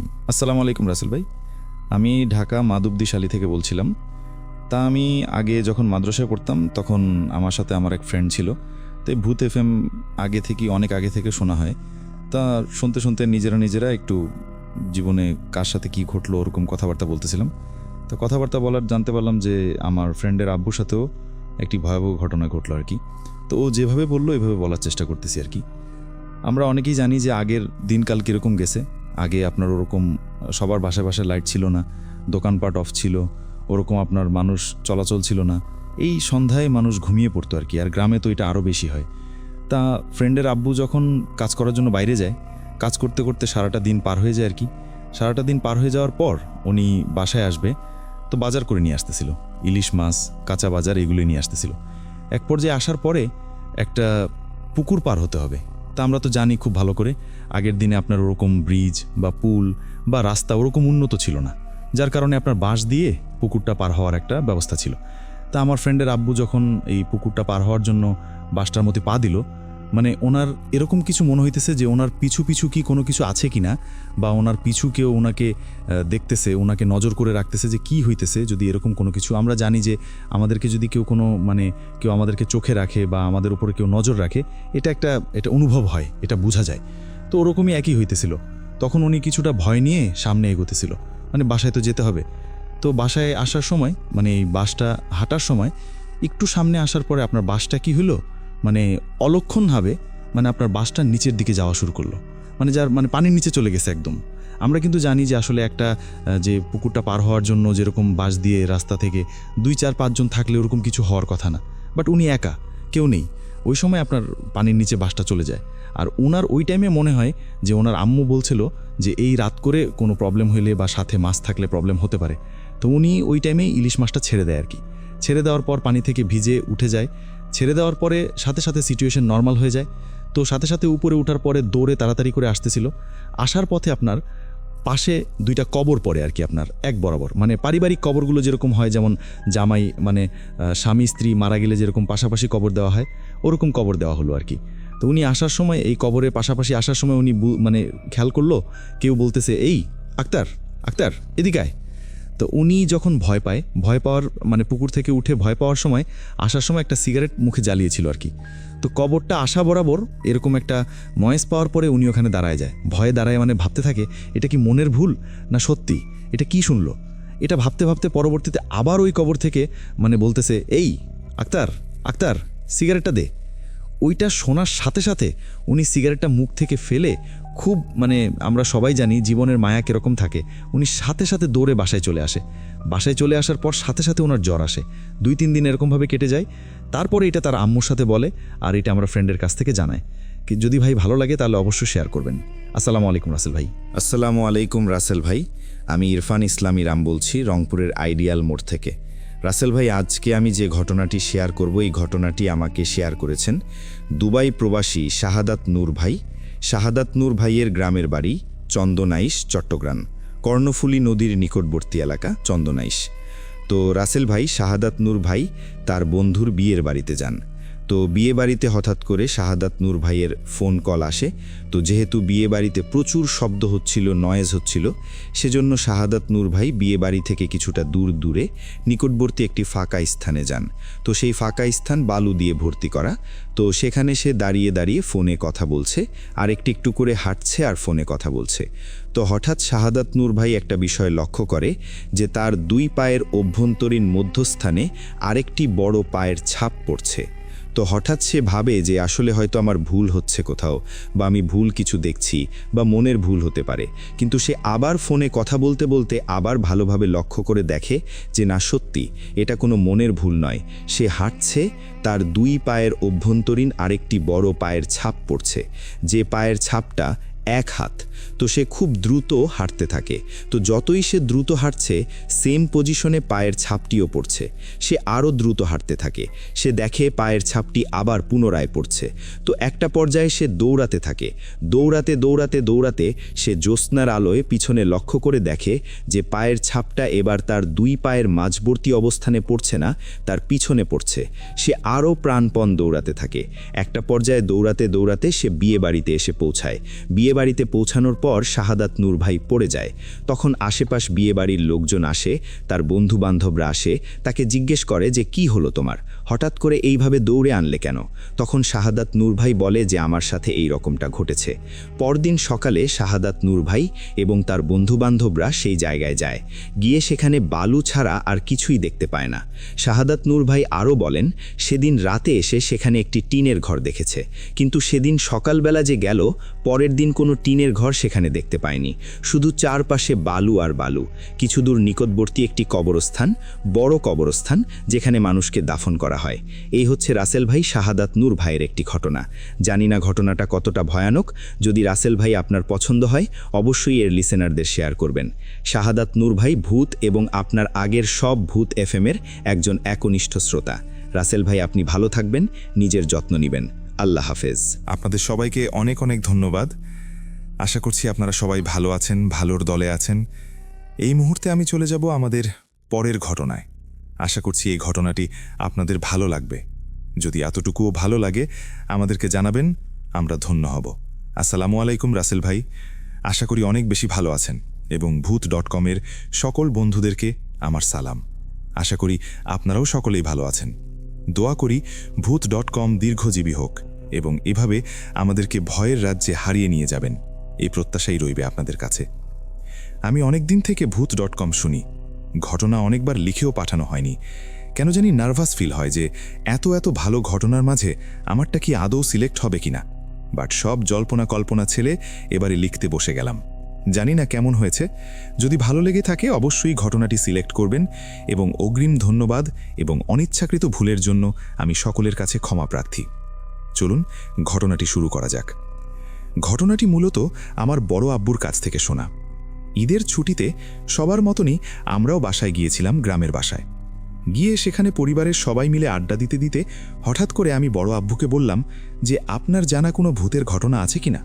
তো তখন তিনি বললেন, আমি তো অনেক ঘটনা জানি, তো তাহলে আজকে আমার সাথে ঘটে যাওয়া একটি রোমহর্ষক ঘটনা শোনাবো তোমাদেরকে। তা আমি ঘটনাটি তার মতো করেই বলতেছি। তো চলুন শুরু করা যাক। বড় আব্বু বলতেছে, ছোটবেলায় দাদার সাথে জানাজায় গিয়ে প্রথমবার লাশ দেখেছিলাম। সে রাতে ঘুমাতে পারিনি। চোখ বন্ধ করলেই সেই প্রথমে মুখটা ভেসে উঠত। তখন থেকে জানাজা পড়লেও লাশের মুখ দেখা থেকে বিরত থাকি। ঘটনাটি 2004 কিংবা 2005 সালের দিকে। আমার বড় আব্বু তার বোনের বাসায় অর্থাৎ আমার ফুপির বাসায় বেড়াতে যায়। গিয়ে দেখে সেখানে একজন মানুষ মারা গেছেন। সকাল 10টা নাগাদ সেই গ্রামের মসজিদের মাইকে ঘোষণা করা হলো, আজ সকাল 11টায় মরহুম ফজলু মাস্টারের জানাজা অনুষ্ঠিত হবে, সবাই উপস্থিত থাকুন।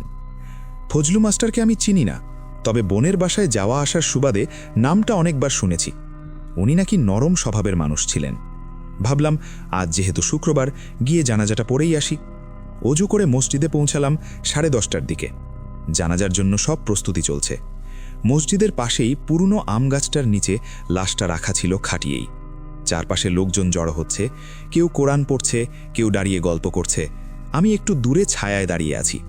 হঠাৎ আমার পাশে এসে দাঁড়ালো এক অপরিচিত বৃদ্ধ। গায়ে ময়লা সাদা পাঞ্জাবি, মাথায় সাদা টুপি, মুখ ভরা সাদা দাড়ি, চোখ জোড়া অদ্ভুত গম্ভীর। তিনি আস্তে আস্তে করে বললেন, মৃত্যু দেখেছ? কেমন জানো না, শুধু ঘুমিয়ে পড়ে না, অনেক সময় সেটা হয় অসীম শাস্তির দরজা। আমি একটু চমকে বললাম, আপনি কি ফজলু মাস্টারকে চিনতেন? চিনতাম মানে ভালো করেই চিনতাম। সে আজ বিপদের মধ্যে আছে। আমি বিস্মিত হলাম। বিপদ? উনি তো মারা গেছেন। হ্যাঁ, কিন্তু দুনিয়ার ঋণ তাকে পরকালে এই গেটে আটকে রেখেছে। ওর কাছে এখনও রশিদ চাচার দোকানের 25 টাকা বাকি। জানাজার আগে সেটা শোধ না করলে ওর আত্মা মুক্তি পাবে না। আমি আরও হতভম্ব হয়ে জিজ্ঞেস করলাম, আপনি এসব জানলেন কিভাবে? জানতে পেরেছি। তুমি কি একটু দয়া করবে? ওর ছেলে আশিককে গিয়ে এটা বলো। সে ওই খাটিয়ার পাশে দাঁড়িয়ে আছে, কালো পাঞ্জাবি পরে। কোনো কিছু পাত-সাত না ভেবেই আমি ওর কথা শুনে ফজলু মাস্টারের ছেলের কাছে গেলাম। ছেলেটিকে দেখে মনে হলো খুব শান্ত স্বভাবের। তাকে বললাম, আশিক ভাই, আপনার বাবার কাছে নাকি রশিদ চাচার দোকানের 25 টাকা বাকি ছিল। জানাজার আগে সেটা শোধ করা দরকার। আশিক বিস্মিত হয়ে জিজ্ঞেস করলেন, আপনি কিভাবে জানলেন? আমি বললাম, একজন বৃদ্ধ এসে আমাকে বললেন, গায়ে সাদা পাঞ্জাবি, মাথায় টুপি, একদম এখানেই দাঁড়িয়েছিলেন। ছেলেটি কিছু না বলে পকেট থেকে টাকা বের করে আমার হাতে দিয়ে বলল, তুমি যদি জানো তাহলে দিয়ে দাও, ভালো কাজ হবে। আমি দেরি না করে মসজিদের পাশে রশিদ চাচার দোকানে গেলাম। উনি আমার কথা শুনে প্রথমে কিছু মনে করতে পারলেন না। তারপরে মাথা নেড়ে বললেন, আরে হ্যাঁ, মনে আছে, মাস্টার সাহেব বলেছিলেন কালকেই টাকা দিবেন। ভালো মানুষ ছিলেন উনি, প্রতিদিনই চা খেতে আসতেন, তাই আমি আর কিছু বলিনি। টাকা দিয়ে আমি যখন আবার মসজিদে ফিরে এলাম, তখন জানাজার নামাজ শুরু হবে। লোকজন সারিবদ্ধভাবে দাঁড়িয়েছে, তবে আমার নজর বারবার সেই বৃদ্ধ লোকটিকে খুঁজছিল। কোথাও দেখা গেল না। পুরো এলাকা চষে ফেললাম, কেউ দেখেনি এমন কাউকে। নামাজ শেষ হবার পর সবাই চেলামতে লাশের মুখ দেখতে এগিয়ে গেল। আমিও দ্বিধায় দ্বিধায় এগোলাম। মনে মনে ভাবলাম, আজ একটু সাহস করে দেখি। যখন খাটিয়ার কাছে পৌঁছালাম, একজন খাটিয়ার কাপড় সরিয়ে দিল। তারপরে যা দেখলাম রাসেল ভাই, এটা দেখার জন্য আমি মোটেও প্রস্তুত ছিলাম না।